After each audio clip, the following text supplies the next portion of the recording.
ആകാശഗംഗയുടെ പുതിയൊരു വീഡിയോയിലേക്ക് എല്ലാവർക്കും സ്വാഗതം. ഇന്നത്തെ വീഡിയോയിൽ 2025 വിഷു മുതൽ ഒരു വർഷത്തേക്കുള്ള വിഷുഫലമാണ് പറയുന്നത്. 2025 പല പ്രധാന ഗ്രഹങ്ങൾക്കും രാശിമാറ്റമൊക്കെ സംഭവിക്കുന്നുണ്ട്. ശനി ഓൾറെഡി രാശി മാറി. മാർച്ച് 29 ശനി രാശി മാറി. മെയ് 14 വ്യാഴം രാശി മാറും. അതിനുശേഷം രാഹുകേതുക്കളുടെയൊക്കെ രാശിമാറ്റം ഉണ്ടാകും. ഈ ഗ്രഹങ്ങളെല്ലാം തന്നെ ഓരോ നക്ഷത്രക്കാരെയും വിവിധ തരത്തിലൊക്കെ സ്വാധീനിക്കുന്ന ഗ്രഹങ്ങളാണ്. ഈ ഗ്രഹങ്ങൾ വളരെ കാലമൊക്കെ ഒരു രാശിയിൽ തന്നെ നിൽക്കുന്ന ഗ്രഹങ്ങളായതിനാൽ വ്യാഴത്തിൻ്റെയും ശനിയുടെയും രാഹുകേതുക്കളുടെയും ഒക്കെ രാശിമാറ്റം വളരെ പ്രാധാന്യം അർഹിക്കുന്നതൊക്കെ തന്നെയാണ്. അത്തം നക്ഷത്രം പൂർണ്ണമായും കന്നിക്കൂറിൽ വരുന്ന നക്ഷത്രമാണ്. വിഷു സംക്രമണ ഫലം അനുസരിച്ച് അന്ത്യഷഡ്കത്തിൽ വരുന്ന നക്ഷത്രം ആകയാൽ ഈ നക്ഷത്രത്തിൽ ജനിച്ചവർക്ക് വിഷുഫലം വളരെയധികം ഗുണകരമാണ്. ജനനേതൃത്വമൊക്കെ ഉണ്ടാകുന്നതാണ്. അതുപോലെ സമൂഹത്തിലും എന്തെങ്കിലുമൊക്കെ നേതൃത്വ സ്ഥാനമൊക്കെ വഹിക്കേണ്ടതായി വരും. അങ്ങനെ പല കാര്യങ്ങളിലും നേതൃത്വമൊക്കെ വഹിച്ച് മുന്നോട്ട് പോകേണ്ടതായ അവസ്ഥയൊക്കെ ഈ സമയത്തുണ്ടാകുന്നതാണ്. അതുപോലെ ജോലി ചെയ്യുന്ന സ്ഥലത്തും ഗുണകരമാണ്. മേലധികാരിയുടെയോ അല്ലെങ്കിൽ തൊഴിൽ ദാതാവിൻ്റെയോ ഒക്കെ പ്രശംസയൊക്കെ പിടിച്ചു പറ്റാനും സാധിക്കുന്ന ഒരു സമയമാണ്. അതുപോലെ അവരുടെ സഹായം തൊഴിലിലൊക്കെ പല കാര്യങ്ങളിലും ഉണ്ടാകുന്നതുമാണ്. അതുപോലെ അധികാരപ്രാപ്തിയൊക്കെ പല മേഖലകളിലും ലഭിക്കുന്നതാണ്. പലവിധ സുഖങ്ങളുമൊക്കെ അനുഭവിക്കാനുള്ള അവസരമൊക്കെ ഈ ഒരു വർഷം നിങ്ങൾക്കുണ്ടാകുന്നതാണ്.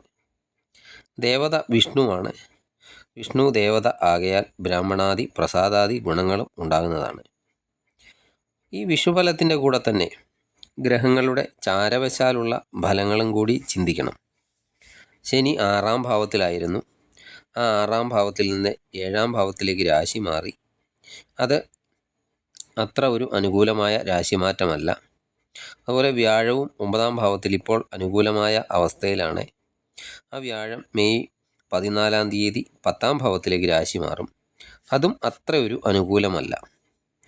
ഈ സമയത്ത് നിങ്ങൾക്ക് കൂടുതൽ നെഗറ്റീവ് ചിന്തകളൊക്കെ കൂടുതൽ ഉണ്ടാകുന്ന സമയമായിരിക്കും.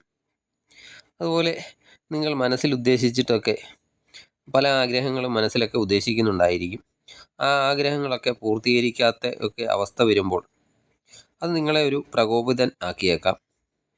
അതുപോലെ ജോലി സ്ഥലത്ത് നിങ്ങളെക്കാളും സീനിയറായവരെയോ അല്ലെങ്കിൽ നിങ്ങളെക്കാളും പ്രായം കൊണ്ട് മുതിർന്നവരെയോ അങ്ങനെയുള്ളവരോടൊക്കെയുള്ള വാദപ്രതിവാദങ്ങൾ പൂർണ്ണമായും ഒഴിവാക്കേണ്ടതാണ്. അവരോടൊക്കെ വളരെയധികം സ്നേഹമായും ബഹുമാനമായും സൗമ്യമായും ഒക്കെ ഇടപെടേണ്ടതാണ്. അതുപോലെ അനാവശ്യമായ സംസാരങ്ങൾ തൊഴിൽ സ്ഥലത്ത് ഒഴിവാക്കേണ്ടതും അവനവൻ്റേതല്ലാത്ത പല കാര്യങ്ങളും തൊഴിൽ സ്ഥലത്ത് ചെയ്യാൻ ശ്രമിക്കുന്ന ഒരു സമയമാണ്. അതൊക്കെ ഒഴിവാക്കേണ്ടതാണ്.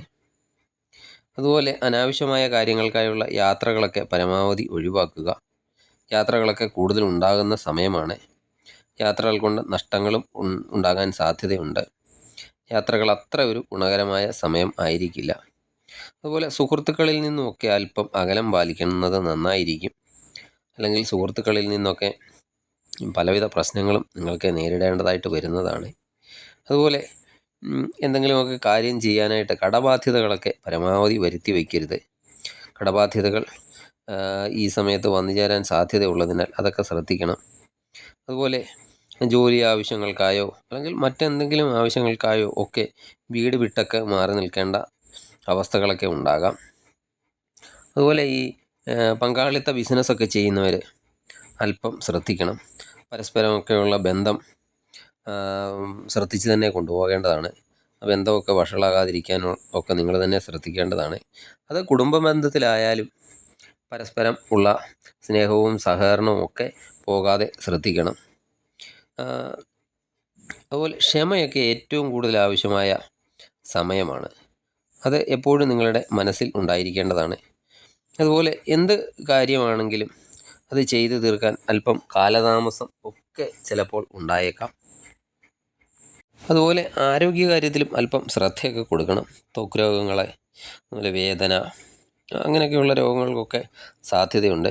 ആരോഗ്യപരമായ കാര്യങ്ങളിലും ശ്രദ്ധിക്കണം. ഭക്ഷണമൊക്കെ ഉപയോഗിക്കുമ്പോൾ ശ്രദ്ധിച്ചൊക്കെ ഉപയോഗിക്കേണ്ടതാണ്.